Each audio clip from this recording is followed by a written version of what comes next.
Père, au nom de Jésus, je te demande de toucher ceux qui sont malades, ceux qui ont besoin de guérison dans leur corps, ceux qui ont besoin d'un miracle, ceux qui font face à de grandes difficultés dans la vie. Qu'ils puissent ce soir expérimenter la puissance du nom de Jésus. Seigneur, nous te remercions parce que la puissance de Satan est vaincue par le sang de Jésus-Christ dans le nom qui est au-dessus de tout nom. Nous déclarons la santé, nous déclarons la guérison, nous déclarons la vie, nous te remercions pour la guérison, nous te remercions pour les miracles, oui, des miracles au nom de Jésus. Dites à quelqu'un à côté de vous que ce nom est puissant, il y a de la puissance dans ce nom.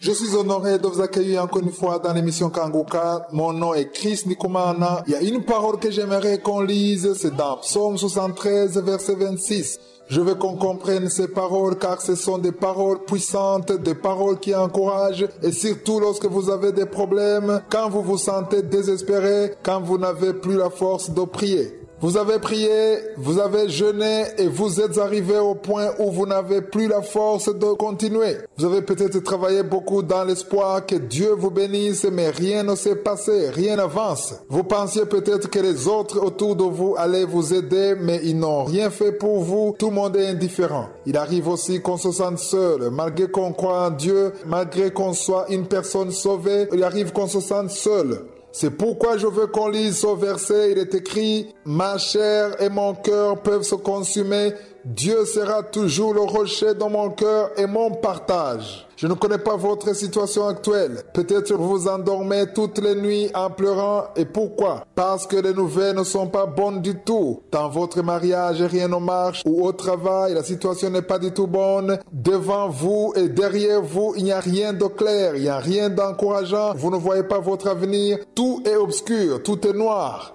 J'aimerais vous dire que cette parole vient pour vous encourager. Même si dans votre corps vous êtes fatigué, même si votre cœur est plein d'amertume, cette parole vient pour vous redresser. Elle vous dit que Dieu sera toujours le rocher de votre cœur. Ne désespérez plus, ne vous lamentez plus, ne dites plus que vous n'avez pas de chance. Cessez de dire des paroles négatives. Dites que Dieu est le rocher de votre cœur et votre partage. Dieu veut être votre rocher. Jésus lui-même a dit qu'une maison construite sur le rocher ne peut jamais être emportée par la tempête ou le vent. Mais une maison construite sur le sable est facilement emportée par le vent et la tempête.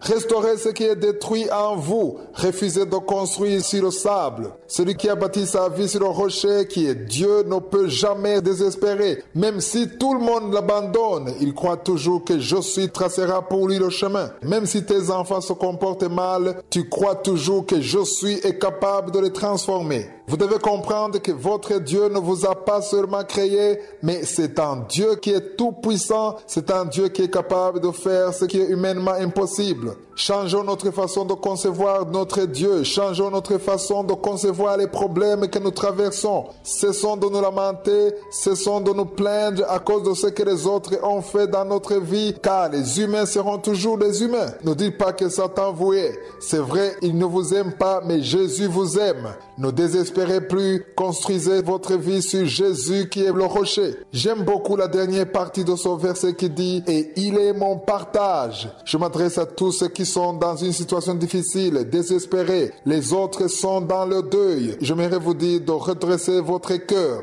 Vous pleurez parce que vous avez construit votre vie sur les humains. Il y a quelqu'un qui m'écoute, qui a été déçu et il est dans l'amertume. Vous aviez confiance à quelqu'un et vous a déçu. Jésus ne vous décevra jamais. Changez d'attitude, mettez vos espoirs en je suis. Gardez vos yeux sur Dieu car il est au-dessus de tous les rois. Il est au-dessus de toutes les dominations. Je suis capable de faire ce qu'aucun homme ne peut faire. Vous ne savez peut-être pas comment vous allez payer votre loyer, mais construisez votre vie sur le rocher qui est Jésus.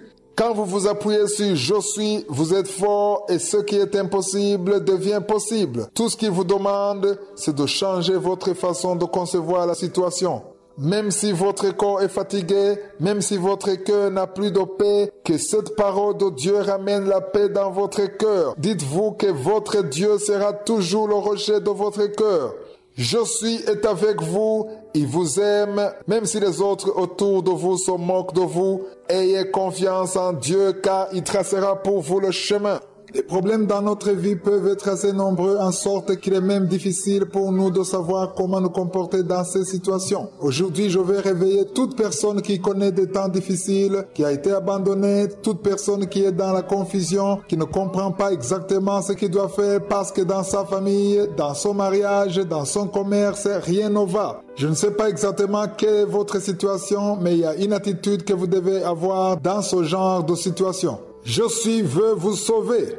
Dans ces cas, la plupart se demandent pourquoi de telles choses leur arrivent. Ils se demandent pourquoi je suis permis de telles situations. Avant, je me demandais si Dieu me voyait, si au moins il me connaissait. Je me demandais pourquoi il ne faisait rien pour me sortir d'une mauvaise situation. J'aimerais vous dire, à vous qui êtes dans une situation difficile, que je est avec vous. Je vous vois. Il vous connaît et il veut vous secourir. Mais il y a une attitude que vous pouvez avoir qui déterminera si oui ou non vous allez vous en sortir ou rester dans la même situation. Ne continuez pas à insulter tout le monde, ne continuez pas à avoir de la jalousie, ne vous lamentez plus car au lieu de quitter ces problèmes, si vous continuez à agir ainsi, vous en aurez encore plus. Je ne veux pas vous empêcher de pleurer, c'est normal de pleurer, c'est naturel, mais il y en a qui pensent que lorsqu'ils ont des problèmes et qu'ils pleurent, ils pensent que leurs larmes vont pousser Dieu à les secourir. Les larmes de lamentation n'influencent pas Dieu à vous secourir. Dieu vous secourra parce que vous aurez compris l'humilité et aussi parce que vous aurez compris que c'est lui seul qui est capable de vous secourir. Avoir confiance en Dieu attire sa puissance. Cela sera manifesté dans les paroles que vous prononcerez. Disons dans Psaume 37, verset 7. Il est écrit, « Garde le silence devant l'Éternel et espère en lui. Ne t'irrite pas contre celui qui réussit dans ses voies, contre l'homme qui vient à bout de ses mauvais desseins. » Il arrive qu'on soit malheureux parce que quelqu'un d'autre a ce qu'on n'a pas. Je vous donne un exemple. Prenez que vous n'avez pas d'enfant, vous avez prié, vous avez supplié Dieu, mais rien ne s'est passé. Vous passez toutes vos nuits dans le pleurs parce que vous n'avez pas d'enfant. Les autres autour de vous sont mariés et juste après le mariage, ils tombent enceintes. Alors vous êtes irrité parce que les autres sont bénis et non pas vous. J'aimerais vous dire que si vous êtes fâché parce que les autres ont des enfants ou bien parce qu'ils ont été guéris et non pas vous, ou alors parce qu'ils ont obtenu du travail tandis que vous n'en avez pas, ou les autres se marient alors que votre mariage ne vient pas, en vous irritant, vous vous bloquez et vous bloquez votre bénédiction. Ceux qui l'ont compris, ceux qui sont réveillés changent leur attitude et sont contents. Si je suis béni votre frère ou votre sœur, soyez contents. S'il donne un enfant à votre sœur, même si vous avez passé plus de 10 ans, soyez contents car chaque fois que vous rendez grâce à Dieu pour ce qu'il est en train de faire, vous attirez votre bénédiction. Ne vous lamentez plus, la parole de Dieu vient de vous dire de garder le silence. Garder le silence, ce n'est pas cesser de parler, mais ne dites pas de mauvaises paroles. Ne vous lamentez plus, mais espérez que Dieu est capable de vous secourir. Ce qu'il veut entendre venant de votre bouche, c'est l'action de grâce. Quoi qu'il en soit, peu importe la situation, rendez grâce à Dieu parce qu'il est Dieu. Rendez grâce à Dieu pour ses œuvres, pour son amour, pour tout ce qu'il bénit autour de vous. Rendez grâce parce que quand votre tour viendra, il vous bénira. Je veux vous encourager, peu importe votre situation, vous êtes peut-être arrivé au point où votre mari vous a abandonné, rien ne va à votre travail, ne vous lamentez pas, ne dites pas de mauvaises paroles, dites à Dieu que peu importe la situation, il reste Dieu, dites-lui que c'est un Dieu qui est capable de redonner vie à ce qui est déjà mort. Même si vous risquez d'être emprisonné pour vos dettes, dites à Dieu que vous voulez le voir dans votre vie, dans tous vos problèmes. Gardez le silence, faites-lui confiance parce que Dieu veut voir ceux qui lui font confiance. Espérez en lui, réjouissez-vous avec ceux qui se réjouissent, pleurez avec ceux qui pleurent. Lorsque vous aurez changé d'attitude, changez votre façon de parler. Lorsque vous ne direz plus de mauvaises paroles, viendra à votre secours et il vous sauvera. Parmi ceux qui m'écoutent aujourd'hui, il y en a qui ont un lourd fardeau. Vous traversez une période difficile, il y a une parole que m'a donnée aujourd'hui pour vous. Vous êtes dans une situation où vous ne voyez pas d'issue, vous êtes désespéré, il y a une parole que a prévue pour vous aujourd'hui. C'est une parole qui va vous redonner la force et qui vous ramènera dans votre communion avec Dieu. Lisons dans Psaume 42, verset 11 ou verset 12 selon certaines versions. Le verset commence en disant « Pourquoi t'as battu mon âme et gémis-tu au-dedans de moi ?» Moi aussi, lorsque je me sens abattu, je parle à mon âme. En lisant ce passage, je vous dirais que moi aussi, quand je me sens abattu, je parle à mon âme, je parle aussi à mon corps, car j'ai l'autorité sur mon corps. Il y a parmi vous des personnes qui sont en train de gémir dans leur âme.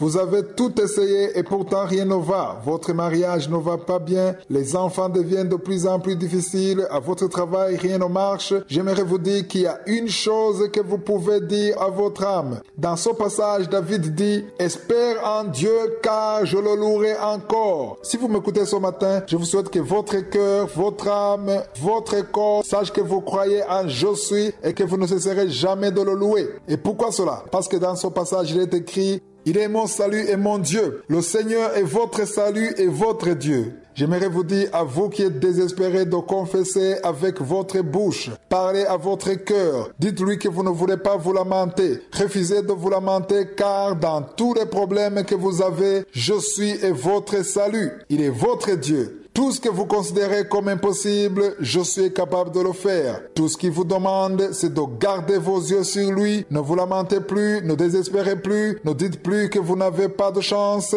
que la vie est amère, car je suis et votre salut. Vous avez attendu depuis longtemps de voir un travail, vous n'arrivez pas à en trouver. Je suis capable de tracer le chemin pour vous. Vous n'arrivez pas à vous marier et votre âge continue à avancer. Sachez que je suis et votre salut. Les médecins ne peuvent pas vous guérir. Je suis et votre guérison. Tous les sentiments qui viennent à vous et qui vous disent que vous n'auriez pas votre guérison, faites-les taire. Continuez à croire en Dieu. Si vous aviez cessé de louer le Seigneur, de lui rendre grâce, de cet instant, reprenez votre louange, votre adoration, élevez votre voix et chantez pour votre Dieu. S'il y a une chanson dont vous connaissez les paroles, une chanson pour adorer Dieu, chantez-la, dites à Dieu que vous ne voulez pas vous lamenter, peu importe la nature de votre situation. Attendez-vous à voir la main de Je suis et recevez ce qui vient de lui. Parfois, on se sent lié, ou bien on sent qu'on n'a plus d'endroit où se réfugier. Mais quand vous pleurez, vous avez l'impression que personne n'écoute vos prières et vous n'avez même plus d'espoir. J'aimerais vous dire que si vous arrivez au point où vous pensez qu'il n'y a même pas de secours pour vous, c'est un mensonge du diable. Je suis vous connaît, il veut vous secourir, il veut vous tirer de là. Il veut créer un chemin pour vous secourir. Il y a parmi vous qui m'écoutez une personne qui a beaucoup de dettes et cette personne désire même la mort. Si vous êtes cette personne, ne souhaitez plus la mort car je suis encore un plan pour votre vie. Laissez-moi vous donner un exemple de la Bible de quelqu'un qui a perdu espoir et ne voyait que la mort. Mais il y a une chose qu'il a faite, c'est ce qui a sauvé et changé sa vie. Lorsque vous agirez comme lui, vous verrez vous aussi votre délivrance. Il s'agit du roi David.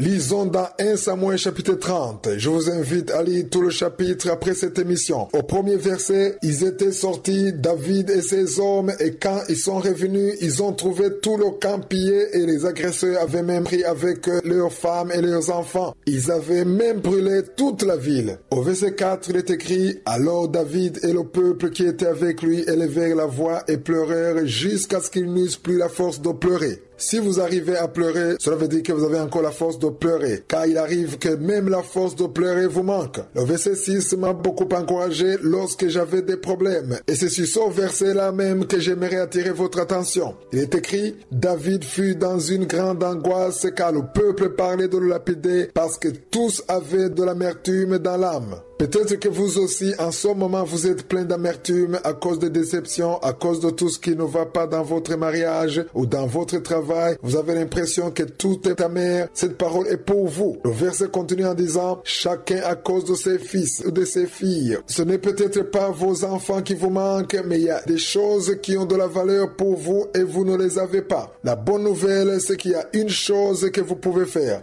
David était dans une mauvaise position. Les autres parlaient de le lapider alors que lui aussi était victime. Imaginez-vous, ses femmes et ses enfants avaient été eux aussi amenés, mais ils voulaient quand même le lapider. Le verset 6 continue en disant, mais David reprit courage en s'appuyant sur l'Éternel son Dieu. Vous aussi dans votre situation, appuyez-vous sur l'Éternel, appuyez-vous sur je suis votre Dieu. Changez votre confession et ayez foi que je suis capable de vous secourir. Croyez qu'il est capable de vous délivrer de votre péché qui ne vous quitte pas. Il est capable de vous donner la guérison. Il est capable de payer pour vous le loyer. Il est capable de vous élever. Ne vous lamentez plus. Changez votre façon de parler et appuyez-vous sur la parole de Dieu.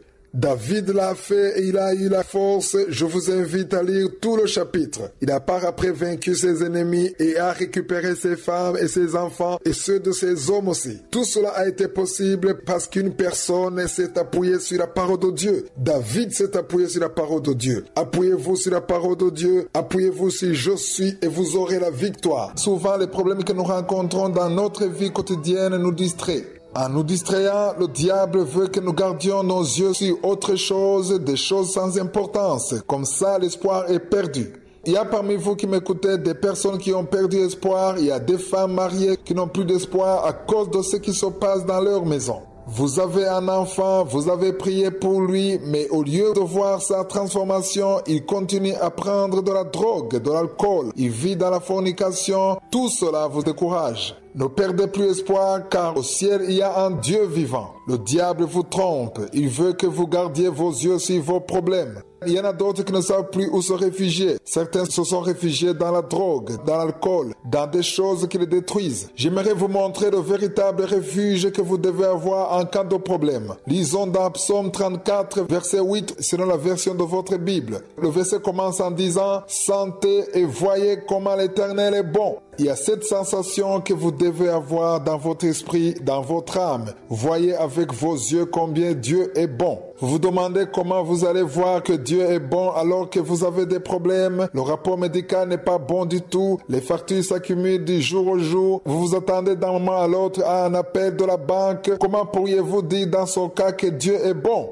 Pour y arriver, vous devez avoir un autre regard, une autre perception des choses. Vous devez voir dans la foi. Vous devez sentir dans votre esprit qu'il y a un Dieu au ciel, un Dieu qui vous voit, qui est capable de vous secourir. Ce verset continue en disant « Heureux l'homme qui cherche en lui son refuge ». Si vous commencez à chercher en « Je suis votre refuge », vous avez déjà la victoire. Vous tous qui m'écoutez, vous qui avez perdu de l'espoir, vous ne recevez que de mauvaises nouvelles, vos amis vous ont abandonné, rien ne marche, dans tout ce que vous faites, tout est bloqué. J'aimerais vous informer qu'il y a un refuge, c'est « Je suis ». Il y a un refuge qui est supérieur à tous les autres refuges, c'est « Je suis ». « Je suis » vous donnera ce qu'aucun humain ne pourra vous donner. Il vous donnera de l'espoir. Il y a un avenir pour celui qui se réfugie en « Je suis ». Chaque fois que les enfants d'Israël avaient un problème, ils venaient voir Moïse. Mais Moïse cherchait toujours son refuge en « Je suis ».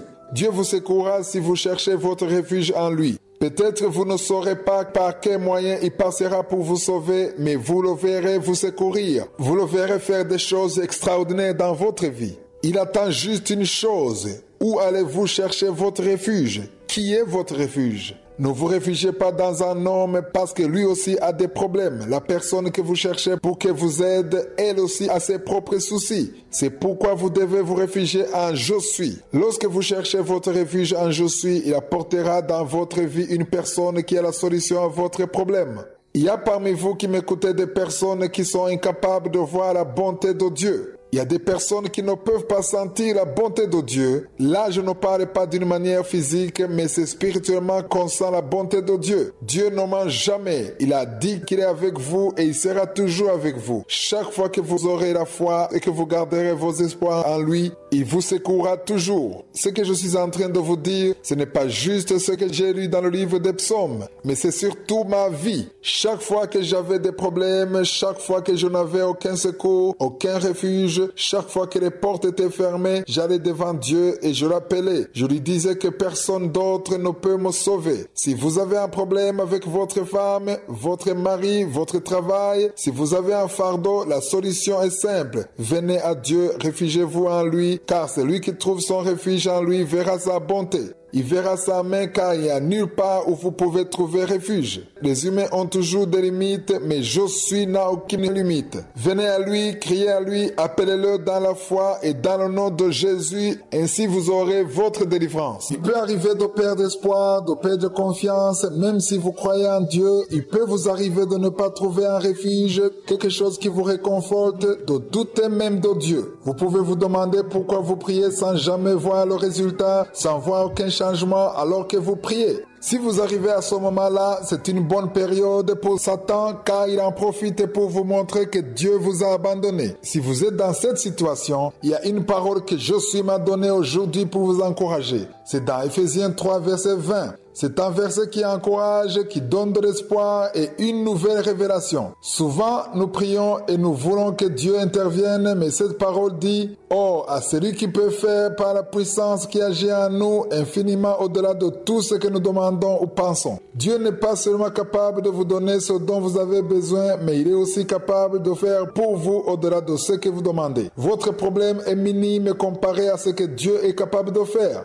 Il y en a qui n'ont jamais demandé, mais qui pensent à ce qu'ils aimeraient avoir sans le demander. Dieu dit qu'il est capable de vous donner plus que ce que vous demandez. La grande révélation de cette parole se trouve sur cette partie de ce verset qui dit « Par la puissance qui agit en nous ». Toute personne qui croit, qui a accepté Jésus-Christ comme son Seigneur et son Sauveur, qui a l'Esprit de Dieu dans sa vie, cette puissance agit en elle. Satan ne veut pas que vous le sachiez. C'est pourquoi la plupart sont en train de pleurer. Ils pleurent parce qu'ils espèrent de l'aide venant de telle ou telle personne, mais la réponse se trouve en eux-mêmes. Commencez donc à rendre grâce à Dieu, même si vous êtes pauvre, même si vous avez des problèmes, même si vous vous sentez abandonné. Cette puissance qui est en vous commencera à agir le jour où vous aurez la foi que votre maladie peut guérir malgré l'avis du médecin, lorsque vous aurez la foi que votre mari peut être transformé, que votre enfant peut vivre décemment et abandonner la débauche, lorsque vous commencerez à croire que votre femme peut être transformée par je suis, lorsque vous commencerez à croire que vous pouvez avoir un travail, que vous pouvez être délivré de l'adultère, tout ce que Satan a semé dans votre vie, lorsque vous commencerez à croire que vous pouvez encore être heureux.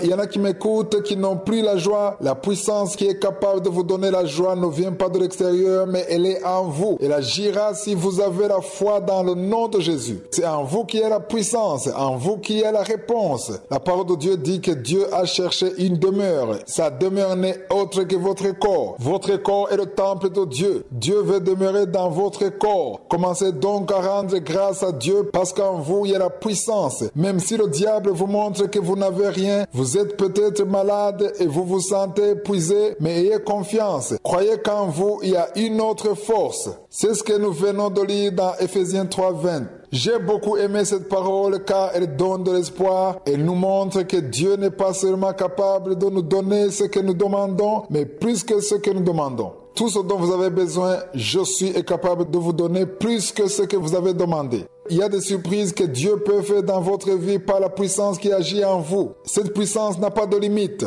et ne peut pas être vaincue. Ce qui est impossible devant les hommes est possible devant Dieu. Changez votre attitude, rendez grâce à Dieu, remerciez-le parce que non seulement il est capable de vous répondre, mais il est aussi capable de faire plus que ce que vous avez demandé. Ne désespérez plus, ne dites plus de mauvaises paroles, ne pleurez plus, rendez grâce pour ce que vous ne voyez pas encore. Le temps de Dieu venu, vous le verrez avec vos propres yeux et vous glorifierez Dieu. Il arrive qu'on traverse une situation difficile, une situation où on a l'impression de brûler. Pourquoi cela? Parce que les problèmes sont devenus de plus en plus nombreux. Il y en a qui rentrent à la maison et pendant le chemin, ils ne désirent pas arriver à la maison parce qu'ils savent qu'à la maison, il y a une atmosphère très désagréable. C'est peut-être votre mari qui vous traite mal ou votre femme ou alors ce sont vos enfants qui ne vont pas bien. Vous êtes dans une situation où rien ne marche, peut-être parce que vous êtes pauvre, vous avez des problèmes d'argent, tout est bloqué, au travail rien ne va. J'aimerais vous dire que si vous sentez réellement que vous êtes dans une situation difficile, il y a une parole que je suis à pour vous. C'est une parole pour vous encourager et surtout pour vous réconforter. La parole de Dieu c'est la vie et donne de l'espoir. Elle secourt celui qui est abattu. Lisons dans Ésaïe 43 verset 2.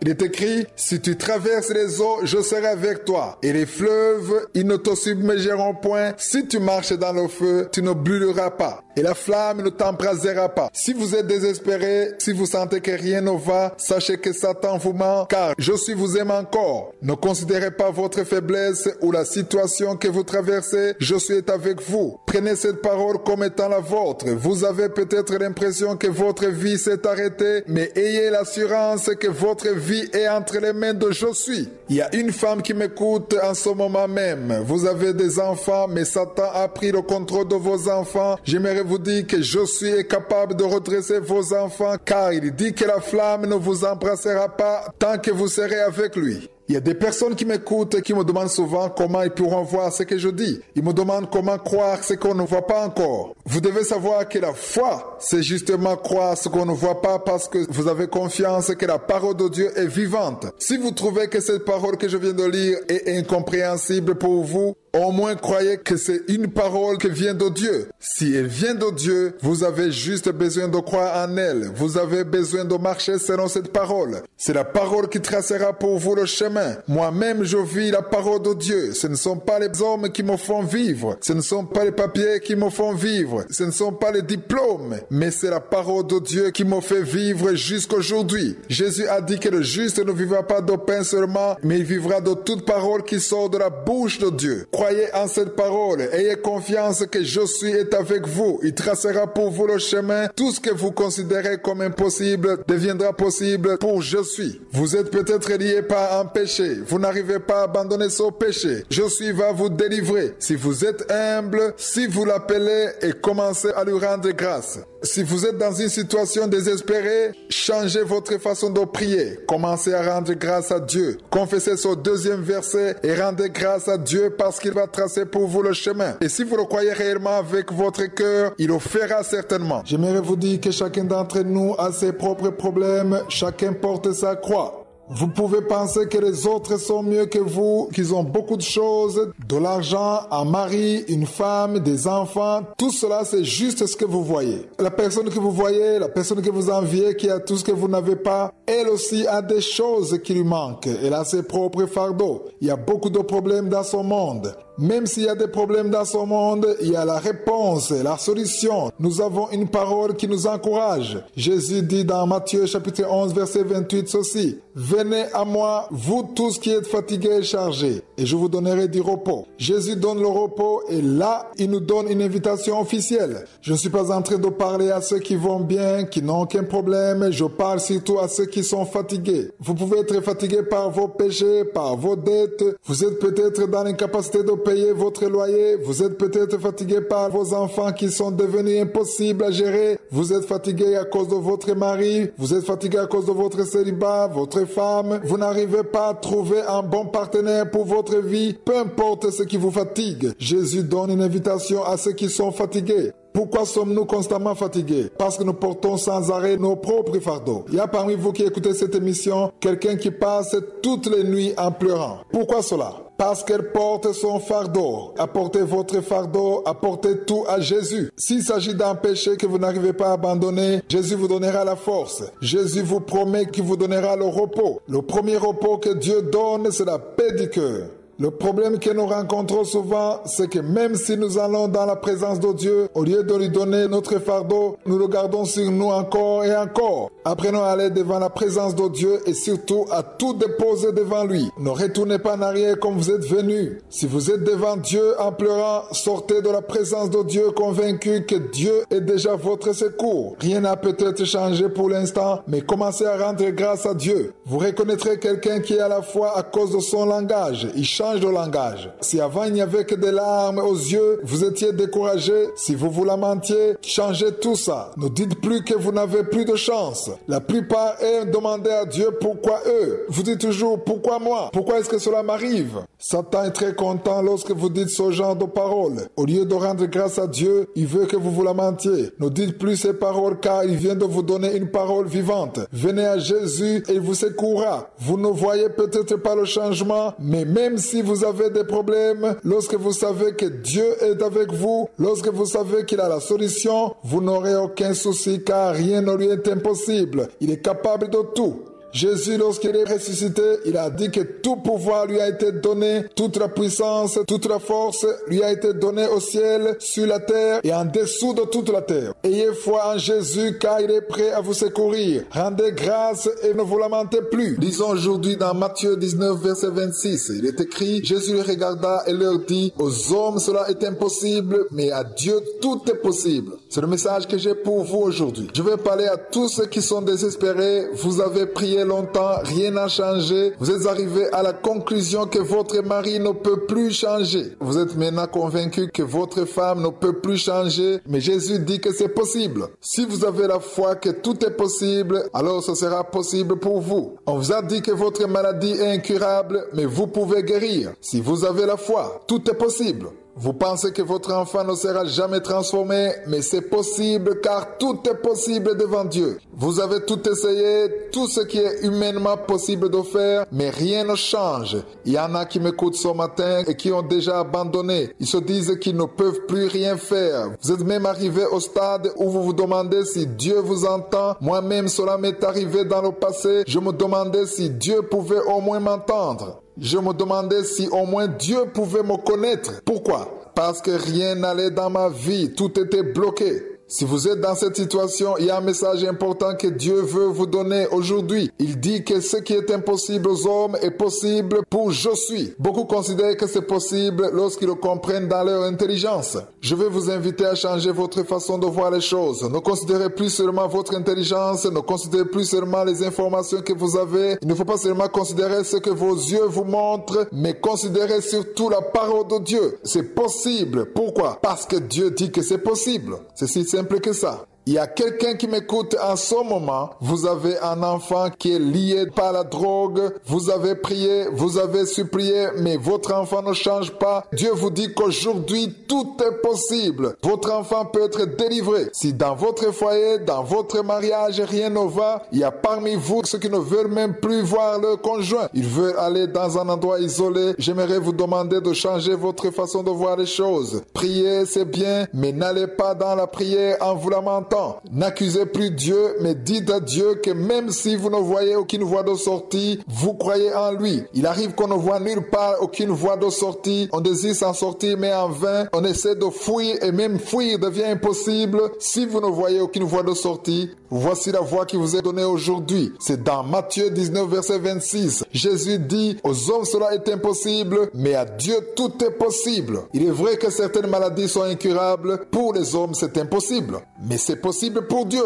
Parfois, les psychologues ne peuvent rien faire pour votre enfant, mais pour Dieu, cela est possible. Frères et sœurs, j'ai vu dans ma vie des situations qui étaient impossibles devenir possibles parce que j'ai eu la foi. Vous aussi, si vous croyez en Dieu, vous verrez que les choses vont bien se passer. Je ne connais pas votre problème, je ne connais pas votre situation actuelle, je ne sais pas à quel point les portes sont bloquées dans votre vie, mais changez votre façon de prier, changez votre façon de parler. Lorsque vous aurez la foi que tout est possible, vous changerez même votre façon de prier. Vous prierez désormais en rendant grâce à Dieu que cela est possible. La situation qui vous rendait triste avant sera pour vous une occasion de rendre grâce à Dieu et de lui dire que vous savez que son heure venue, il va vous délivrer. Je ne dis pas seulement pour vous encourager, mais c'est la parole de Dieu. Si Jésus dit que c'est possible, alors c'est possible. Rendez grâce à Dieu avant même de voir le changement. Il sera difficile pour vous de rendre grâce pour une chose que vous n'avez pas encore vue si vous n'avez pas la foi. Vous attendez peut-être un enfant, vous avez passé plusieurs années sans enfant. Il sera difficile de rendre grâce pour l'enfant que vous n'avez pas encore vu, alors que vous ne croyez même pas que vous aurez un enfant. Celui qui ne croit pas et qui est désespéré, tout ce qu'il peut faire, c'est de pleurer. Il croit qu'il n'a pas de chance,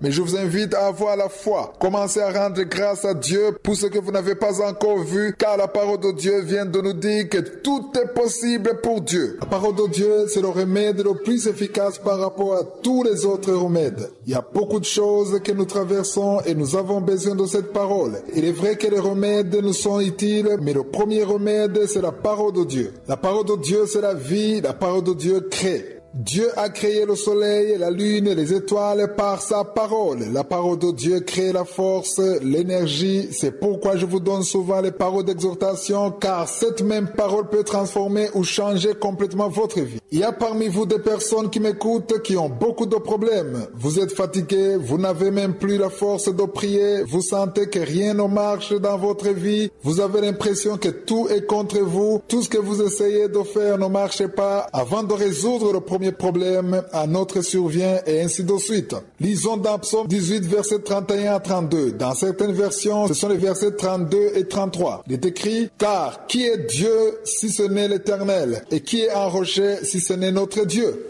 Il n'y a qu'un seul Dieu, c'est le Dieu d'Abraham, d'Isaac et de Jacob. » Le verset sur lequel j'aimerais insister beaucoup, c'est le verset 32.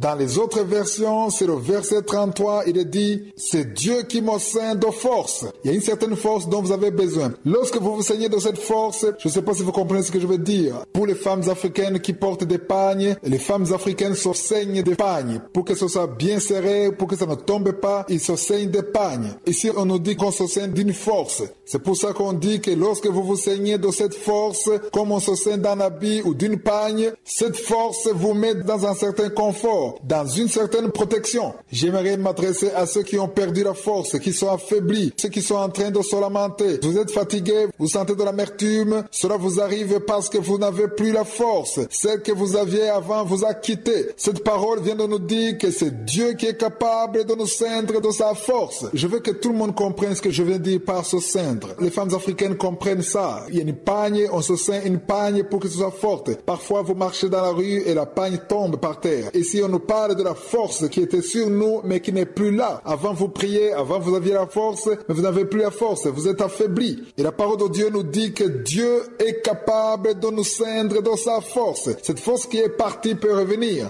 La parole continue en disant, et qui me conduit dans la voie droite? C'est Dieu qui me conduit dans la voie droite. J'aimerais vous demander, si vous sentez que vous n'avez plus de force, comme quand vous mettez un pagne et que le pagne tombe par terre, retournez en arrière et remettez-le. Ce verset 32 nous dit que ce n'est pas nous qui avons besoin de nous ceindre, mais c'est Dieu qui nous ceint de sa force. C'est lui seul qui vous ceint de sa force. J'aime beaucoup ce verset. Il dit que si vous avez confiance en Je suis, il vous ceindra de sa force. Il vous permettra de surmonter les épreuves et de dépasser les problèmes. Ne craignez pas les problèmes que vous avez, car derrière ces problèmes, il y a votre bénédiction. Dieu a un plan pour votre vie. Ne vous lamentez pas et ne gardez pas vos yeux sur ces problèmes. Croyez seulement que Je suis vous donnera la force. Il vous permettra de marcher jusqu'à vos promesses. Pour les nouveaux, le mot Kanguka veut dire réveillez-vous. Ça vient du Kirundi. La devise de Kanguka est composée de 3 points. Premièrement, accepter la volonté de Dieu même si elle est différente de la nôtre. Deuxièmement, prier tous les jours. Troisièmement, il est absolument interdit de se lamenter. Nous devons toujours rendre grâce. Aujourd'hui, nous allons parler sur le premier point qui dit que nous devons accepter la volonté de Dieu même si elle est différente de la nôtre. C'est ce premier point qui est difficile pour la plupart de ceux qui écoutent Kanguka. Beaucoup me disent qu'ils peuvent prier tous les jours, mais accepter la volonté de Dieu est difficile pour eux. Lorsque la volonté de Dieu est conforme à ce que nous voulons, il est facile de l'accepter, mais quand Dieu fait des choses qui sont différentes de ce que nous voulons, il est très difficile de l'accepter. Vous avez prié pour une chose et Dieu a fait une autre. Il est difficile de le comprendre. Pourquoi? Parce que dans notre nature charnelle, nous voulons toujours que les choses marchent selon notre volonté. J'aimerais vous dire que pour arriver à accepter la volonté de Dieu, même lorsqu'elle est différente de la nôtre, il faut avoir une révélation sur Dieu et sur ce que vous attendez de lui. Qu'attendez-vous de Je suis? Beaucoup prient en général, ils prient pour que Dieu accomplisse ce qu'ils veulent. J'aimerais que vous compreniez que chaque fois que vous allez devant Dieu pour que Dieu fasse ce que vous voulez, il sera très difficile pour vous de marcher selon la devise de Kanguka. Il sera difficile pour vous de marcher dans la volonté de Dieu, car Dieu ne fera pas toujours ce que vous voulez. Nous devons donc changer d'attitude, changer de mentalité. Lorsque nous allons devant Dieu, nous ne mettons pas en avant nos propres intérêts, mais nous allons devant Dieu en mettant toujours en avant les intérêts de Je suis. Dans les intérêts de Je suis, il y a également vos propres intérêts. Il y a un certain avantage, un bénéfice que vous recevez parce que vous avez mis en avant les intérêts de Dieu. Il y a un verset sur lequel je reviens souvent. Beaucoup connaissent la devise de Kanguka, mais la plupart ne connaissent pas la fondation de Kanguka. La fondation de Kanguka est un verset qui se trouve dans Psaume 37, verset 4. C'est un verset que nous devons connaître par cœur et surtout un verset que nous devons comprendre. Il est même écrit sur un des murs du bureau de Kanguka. Le verset dit: fais de l'Éternel tes délices et il te donnera ce que ton cœur désire. Beaucoup comprennent mal ce verset. Il ne s'agit pas de faire ce que Je suis veut pour qu'il soit content. Ce n'est pas ce que dit ce verset. Nous devons plutôt nous réjouir et être contents de Je suis, être contents de ce qui lui plaît. Il arrive que les intérêts de Dieu soient différents de nos propres intérêts. Il y a peut-être des choses que vous voulez avoir alors que cela ne fait pas partie du plan de Dieu pour votre vie. Si cela ne fait pas partie de son plan, Dieu ne le fera pas et vous, parce que vous ne voulez pas accepter sa volonté, vous vous lamenterez et vous serez triste. Vous voulez avoir certaines choses alors que Je suis à son propre agenda pour votre vie. Laissons donc ce qui est en nous et cherchons à être contents de ce que Dieu veut. soyons contents car il s'agit de ses intérêts. C'est là où il nous donnera ce que nous voulons parce qu'il aura vu que notre cœur recherche ses intérêts et non les nôtres. Beaucoup de personnes ne comprennent pas, mais c'est le seul moyen d'être une personne réveillée. Quand vous serez arrivé au stade où vous pouvez accepter la volonté de Dieu, même lorsqu'elle est différente de la vôtre, vous pourrez facilement prier tous les jours et vous ne vous lamenterez plus. Chaque fois qu'une nouvelle journée commence, je m'attends toujours aux bonnes nouvelles. Je ne le fais pas pour un nouveau jour seulement, mais aussi pour une nouvelle semaine. Il y a toujours quelque chose que Dieu prévoit pour nous. Il y a une nouvelle chose que je suis à préparer pour ses enfants. Il y a beaucoup de surprises. Ce que beaucoup n'ont pas encore compris, que ceux qui s'attendent à recevoir quelque chose reçoivent effectivement quelque chose. Dieu est touché lorsque quelqu'un s'attend à recevoir quelque chose de lui. Qu'attendez-vous de lui aujourd'hui? Il y en a qui s'attendent à avoir des problèmes, ils s'attendent que la situation s'empire et quand cela arrive, ils disent qu'il ne manquait plus que ça. Non, vous devez changer votre confession, changer votre façon de voir les choses, changer votre attitude, changer votre langage, car plus vous parlez négativement, plus vous vous enfermez sans le savoir. Chaque lundi, vous savez que je remercie tous ceux qui prient pour nous, que je suis bénisse tous ceux qui prient pour nous. Il n'y a personne qui prie pour Kanguka qui n'aura pas sa récompense au ciel. Vos prières nous font avancer, elles font que plusieurs soient sauvés, guéris, les miracles sont accomplis grâce à vos prières. Priez également pour nos partenaires qui se donnent en soutenant cette émission. Ils font que cette émission avance. Rappelez-vous d'eux tous les jours car nous aussi nous prions pour eux et pour vous également. Que je suis vous soutienne. Parlons maintenant de la devise de Kanguka. Pour les nouveaux, le mot Kanguka veut dire réveillez-vous, ça vient du Kirundi. Premièrement, il s'agit d'accepter la volonté de Dieu, même si elle est différente de la nôtre. Deuxièmement, nous devons prier tous les jours. Et troisièmement, il est absolument interdit de se lamenter. Nous devons toujours rendre grâce. Aujourd'hui, je vais parler sur le troisième point. À y regarder de près, on dirait que ce monde est conçu pour que nous nous lamentions car il y a plusieurs raisons pour lesquelles on pourrait se lamenter. Même si vous sortez de chez vous tout joyeux, quand vous arrivez à l'extérieur, il y a toujours quelque chose qui vous pousse dans les lamentations. Pour arriver à vaincre les lamentations, c'est une décision personnelle que vous devez prendre. Pour ne pas vous lamenter, il vous faut la force de je suis, la grâce de Dieu. Il vous faut aussi changer votre façon de concevoir le monde. Si vous voulez marcher dans un monde où il n'y a aucun problème, là, il vous sera difficile de ne pas vous lamenter. Mais si vous pouvez dépasser les problèmes que vous avez, alors vous ne vous lamenterez pas. Il y a un verset que j'aime beaucoup, c'est dans Néhémie 8, verset 10. Il est écrit, il leur dit, allez, mangez des viandes grasses et buvez des liqueurs douces et envoyez des portions à ceux qui n'ont rien de préparé, car ce jour est consacré à notre Seigneur. J'aime beaucoup la dernière partie de ce verset qui dit, ne vous affligez pas, car la joie de l'Éternel sera votre force. C'est sur cette dernière partie que je vais parler aujourd'hui. Il y a une attitude que vous pouvez avoir et réjouir le cœur de je suis. Il y a des choses que vous pouvez faire et combler le cœur de je suis. Lorsque je suis est content de votre attitude, lorsqu'il est content de votre langage, de votre foi, sa joie devient votre force car je suis est content de vous. Il y a une grâce spéciale qu'il met sur vous. Il y a une victoire que vous obtenez. Depuis le jour où j'ai compris ce verset, je désire plus que tout faire ce qui plaît à je suis. J'ai demandé à Dieu ce que je pourrais faire pour lui plaire et il m'a répondu que la première chose que je dois cesser de faire pour le plaire, c'est de cesser de me lamenter. C'est pourquoi je cherche toujours l'action de grâce. Depuis le matin, je recherche l'action de grâce partout où je vais pour que la joie de l'Éternel soit ma force, pour pouvoir atteindre ce qu'il a préparé pour moi, car je veux que chaque jour, il soit content de mon attitude. Il sera difficile pour vous de prier tous les jours à moins d'avoir compris pourquoi vous devez le faire. Cela demande que vous changiez votre façon de concevoir la vie, les problèmes, votre vie de tous les jours. Vous devez comprendre que la prière de tous les jours vous donne la force qui vous permet d'arriver là où je suis veut que vous arriviez. Il est important de comprendre dans ce processus que prier, c'est s'approcher de Dieu. Souvent, lorsque vous êtes dans la faiblesse ou lorsque vous avez des problèmes, vous ne voulez pas prier, mais plutôt vous avez un autre sentiment, c'est un sentiment de plainte, de lamentation. Vous voulez tout abandonner. Il y en a qui vont faire du sport, d'autres regardent des films, d'autres cherchent des amis pour passer du temps. Je vous conseille de vous approcher de Dieu et cela que vous ayez un problème ou pas. Il y a une chose que Satan ne veut pas que vous sachiez, lisons dans Jacques 4, verset 8. La première partie de ce verset dit, approchez Approchez-vous de Dieu et il s'approchera de vous. Là, nous comprenons que s'approcher de Dieu, c'est le louer, lui rendre grâce. Lorsque vous priez, vous vous approchez de Dieu. N'allez pas dans la présence de Dieu pour seulement lui parler de vos problèmes, mais approchez-vous de sa présence. La parole de Dieu vient de nous dire que Dieu s'approche de tous ceux qui s'approchent de lui. Il n'y a personne qui s'approche de je suis sans que je suis s'approche de lui. Chaque fois que vous priez, vous devez savoir que chaque étape que vous faites pour vous approcher de Dieu dans la prière, lui aussi, il fait plus que cela pour vous approcher. Je vous encourage donc à prier tous les jours. Priez tous les jours car il y a beaucoup de choses que vous gagnerez à travers cette prière. Continuez de prier même si vous ne voyez rien de concret avec vos yeux physiques, car même si vos yeux vous montrent que rien n'a changé, la parole de Dieu que nous venons de lire nous confirme bel et bien que chaque fois qu'on s'approche de Dieu, lui aussi s'approche de nous. Lorsque vous vous approchez de Dieu dans la prière, vous attirez son attention. Si vous avez prié et que rien n'a changé, continuez à le faire car lorsque vous priez, vous ne perdez pas votre temps. Chaque fois que vous priez, il y a quelque chose qui se passe dans le monde spirituel. Il y a une connexion divine qui se produit. Je vous donne un exemple de l'Internet.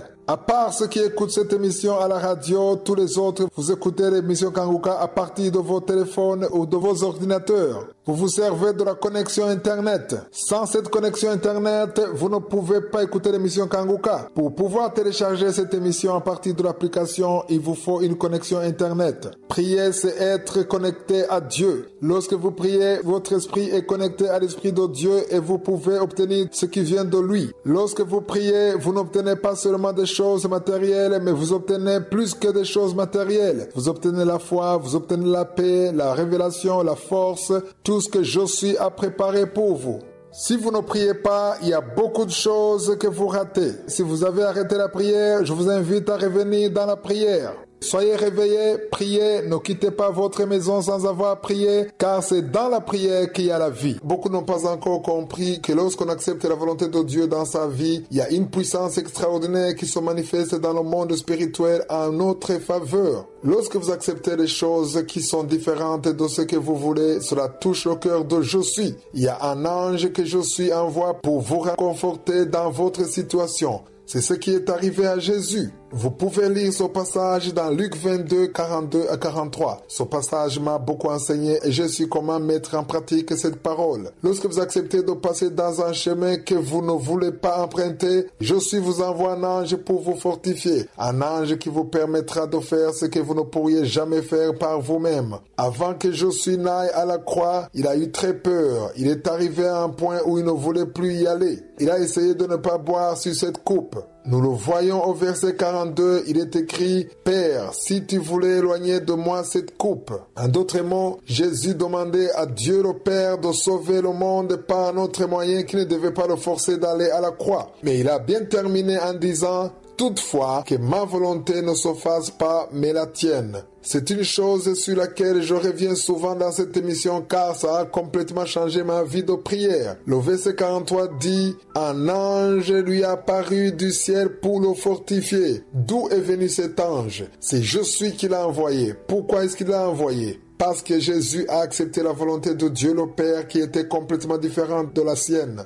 Frères et sœurs qui m'écoutez, lorsque vous accepterez la volonté de Dieu, même lorsqu'elle sera différente de la vôtre, dans les situations difficiles que vous traverserez, je suis enverra son ange pour vous permettre de les surmonter. Pour arriver à surmonter cette faiblesse qui consiste à vous lamenter, vous devez changer votre façon de concevoir Dieu, votre façon de concevoir la vie, votre façon de concevoir ce que Dieu vous a donné. Il n'y a personne qui m'écoute qui n'a rien reçu de Dieu. Il est vrai que vous pouvez être dans une situation difficile aujourd'hui. Dans votre mariage, rien ne va. Vous n'avez peut-être pas de travail. Vous avez prié et vous n'avez pas encore vu le résultat de votre prière. Vous avez l'impression que tout est contre vous. Mais j'aimerais vous dire qu'il y a une chose que vous avez et cela vient de Dieu. Ça peut être une chose que vous négligez ou que vous avez oublié. Mais quoi qu'il en soit, vous avez quelque chose. Si vous pouvez écouter ce que je dis, cela veut dire que Dieu vous a donné des oreilles qui fonctionnent. Il y en a qui ne peuvent pas m'entendre. Si vous êtes en train de m'écouter à partir de votre téléphone, Dieu vous a donné un téléphone. Si vous m'écoutez à partir de votre ordinateur, c'est Dieu qui vous l'a donné. Vous avez le souffle de vie. Rendez grâce pour tout ce que vous avez. Nous nous lamentons parce que nous oublions ce que je suis nous a donné. Nous pensons que ce que nous avons vient de nous. Il y a une parole que j'aimerais qu'on lise aujourd'hui. C'est dans Deutéronome 8, versets 17 à 18. Il est écrit: garde-toi de dire en ton cœur, ma force et la puissance de ma main m'ont acquis ces richesses. Dans tout ce que vous avez, ne pensez pas dans votre cœur que c'est grâce à votre intelligence ou grâce à votre force, grâce à votre beauté que vous avez ce que vous avez. Rappelez-vous toujours que vous n'aurez jamais eu ça seul sans je suis. C'est je suis qui vous l'a donné. Le verset 18 dit: souviens-toi de l'Éternel, ton Dieu, car c'est lui qui te donnera la force pour les acquérir, afin de confirmer, comme il le fait aujourd'hui, son alliance qu'il a jurée à tes pères. C'est je suis qui vous a donné ce que vous avez, que ce soit un travail, la santé, des enfants, la foi, les dons, tout ça c'est je suis qui vous l'a donné. Pour le comprendre, il vous faut une révélation spéciale. Il n'y a rien que vous avez qui ne vous a été donné par Dieu. Lorsque vous l'aurez compris, vous commencerez à rendre grâce à Dieu même dans les moments difficiles. Vous pourrez vaincre les lamentations parce que vous direz que même si vous n'avez pas ceci ou cela, il y a quand même des choses que vous avez. C'est pourquoi le verset 18 dit: souviens-toi de l'Éternel ton Dieu, car c'est lui qui te donnera de la force pour les acquérir.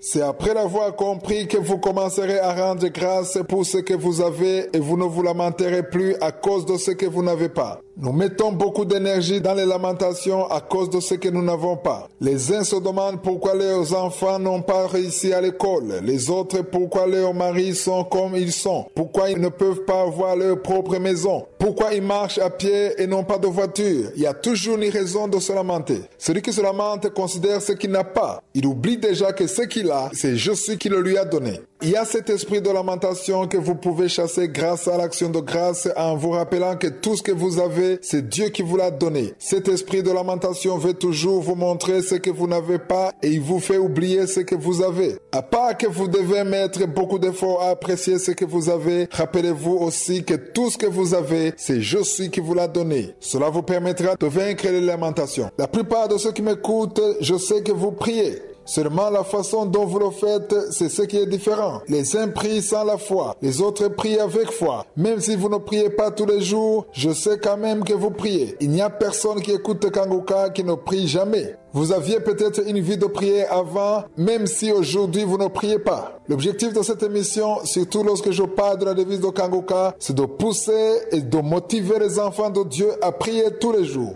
Je suis très content lorsque je reçois les témoignages de ceux qui me disent qu'ils ont appris à prier tous les jours. Ils ne peuvent pas quitter leur maison sans prier. Il y en a qui peuvent quitter la maison sans prier et d'autres pour lesquels cela est impossible. Pour eux, quitter la maison sans prier, c'est comme quitter la maison sans habit. De la même façon, celui qui a complètement eu la révélation de la prière ne peut pas quitter sa maison sans avoir prié. Ceux qui prient sont conscients du monde dans lequel nous vivons. La prière est très importante pour je suis. Il y a un verset biblique que j'aimerais qu'on lise, c'est dans Psaume 145, verset 18. Il est écrit: l'Éternel est près de tous ceux qui l'invoquent, de tous ceux qui l'invoquent avec sincérité. Si vous invoquez l'Éternel dans la vérité, dans le nom de Jésus, il est près de vous. Comment peut-on invoquer l'Éternel sans sincérité? C'est quand on invoque je suis, non pas parce qu'on veut je suis, mais parce qu'on veut avoir ce qu'il nous donne. Changeons notre attitude. Ne venons pas devant je suis à cause de ce que nous voulons qu'il fasse pour nous, mais venons à lui parce que c'est lui que nous voulons, car avec lui, nous aurons même ce que nous voulons. Ne cherchons plus les choses de Dieu,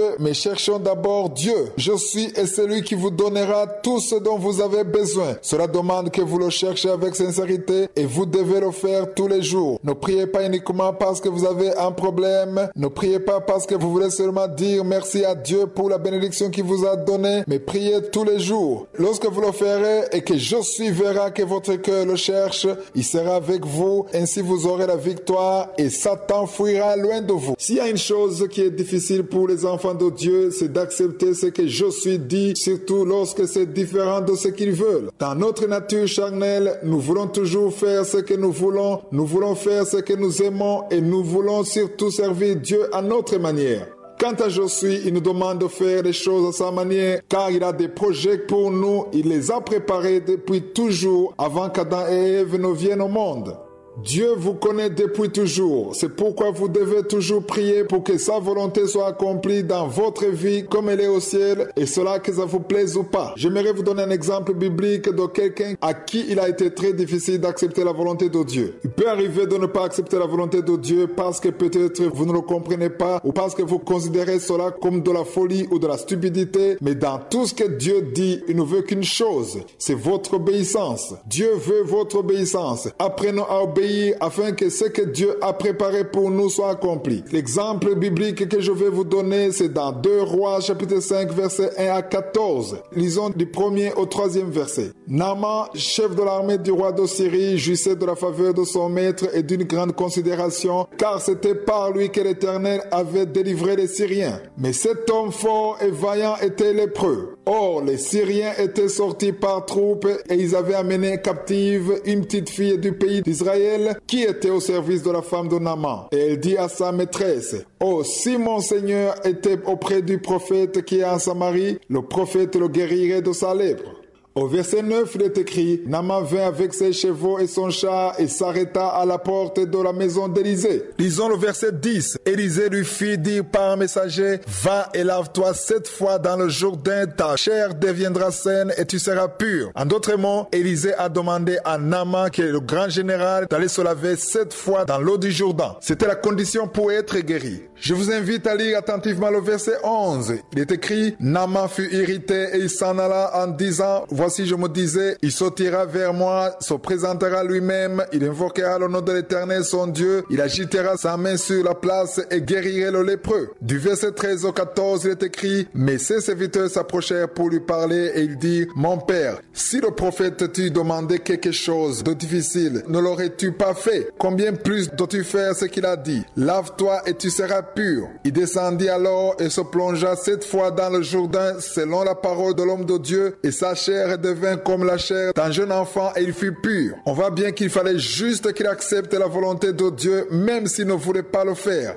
Pour lui, ça n'avait pas de sens. Au départ, on nous montre ce qu'il voulait faire, mais Dieu avait un autre plan. Vous vous dites peut-être que les choses seraient mieux quand vous ferez ceci ou cela, mais Dieu a un autre plan pour vous. Cherchez toujours à connaître la volonté de Dieu, mettez ce qui est à vous de côté, et quand vous obéirez à Dieu, vous verrez sa main dans votre vie et sa délivrance. Lisons dans Philippiens 4:4, il est écrit, « Réjouissez-vous toujours dans le Seigneur ». Je le répète, réjouissez-vous.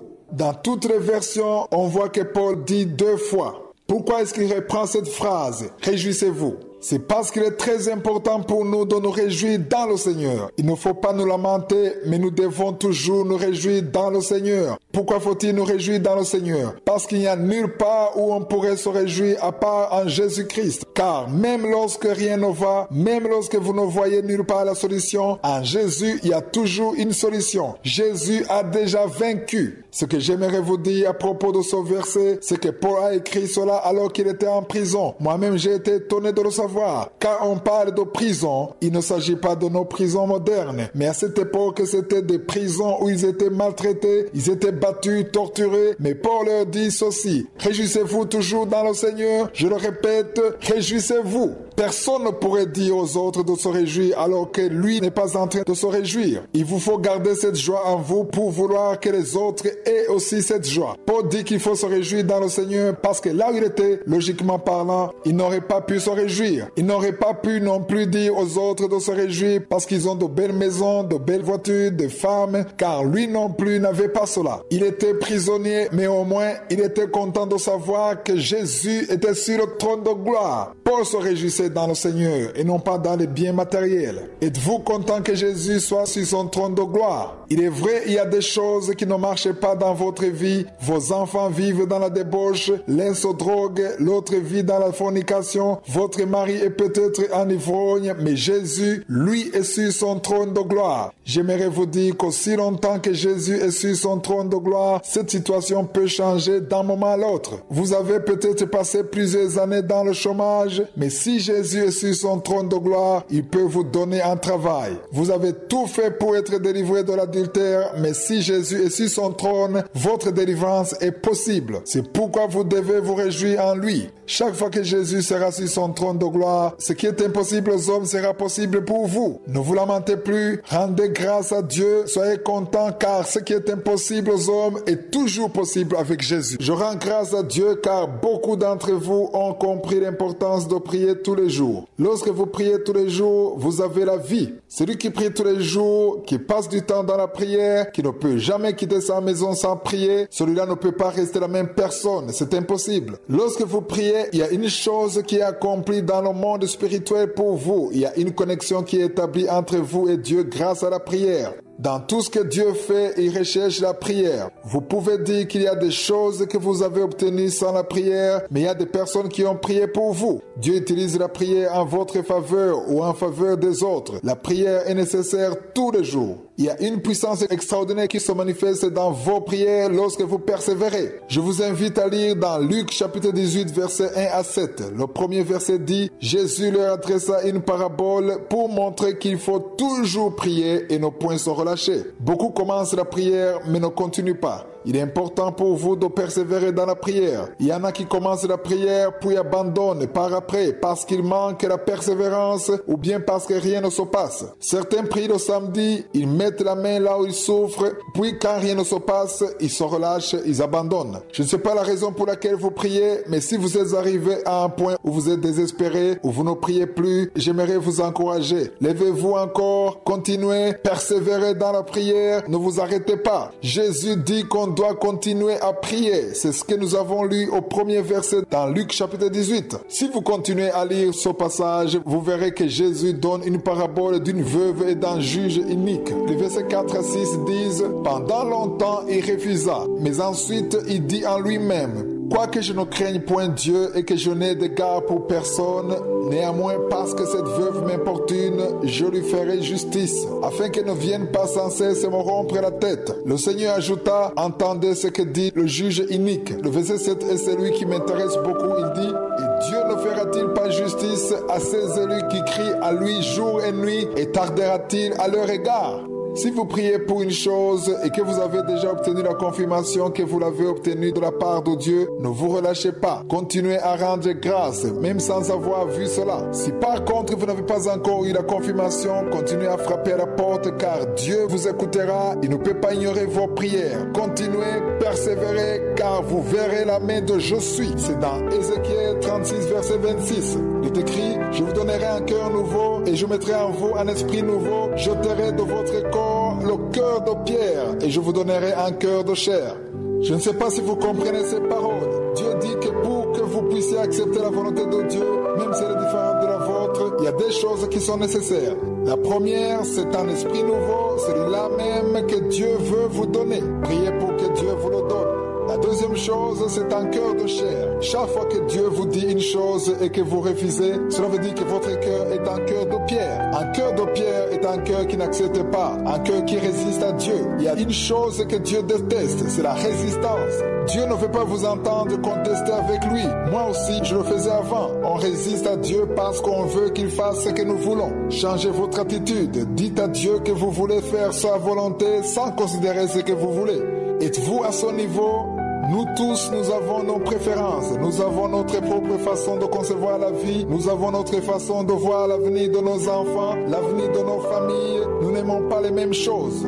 Pour pouvoir appliquer la devise de Kanguka dans votre vie, pour pouvoir accepter la volonté de Dieu dans votre vie, il vous faut avoir un cœur flexible, un cœur qui est prêt à faire la volonté de Dieu, que vous vous réjouissiez de ce que Dieu veut pour votre vie. Il arrive que Dieu fasse des choses que vous n'appréciez pas du tout parce que vous auriez aimé qu'il fasse autre chose. Priez pour votre cœur. Demandez à Dieu qu'il vous donne un cœur de chair pour que vous ne puissiez jamais contester avec lui car la volonté de Dieu est la meilleure pour vous. Il y a des projets que vous avez. Vous voulez commencer un nouveau commerce. Vous voulez vous marier, commencer un nouveau travail. Je ne connais pas exactement ce que vous avez en tête, mais ce que vous devez faire avant toute chose, c'est de confier tout ça à Dieu. Dites-lui que vous êtes prêt même à tout abandonner si telle est la volonté de Dieu. Si quelqu'un a un cœur de chair et si Dieu lui demande d'arrêter un projet qu'il avait déjà commencé, il ne discute pas. automatiquement il arrête. Il fait tout ce que je suis lui demande de faire. Prions pour ce cœur-là, prions pour que nous soyons capables de faire la volonté de je suis, même si elle est différente de la nôtre.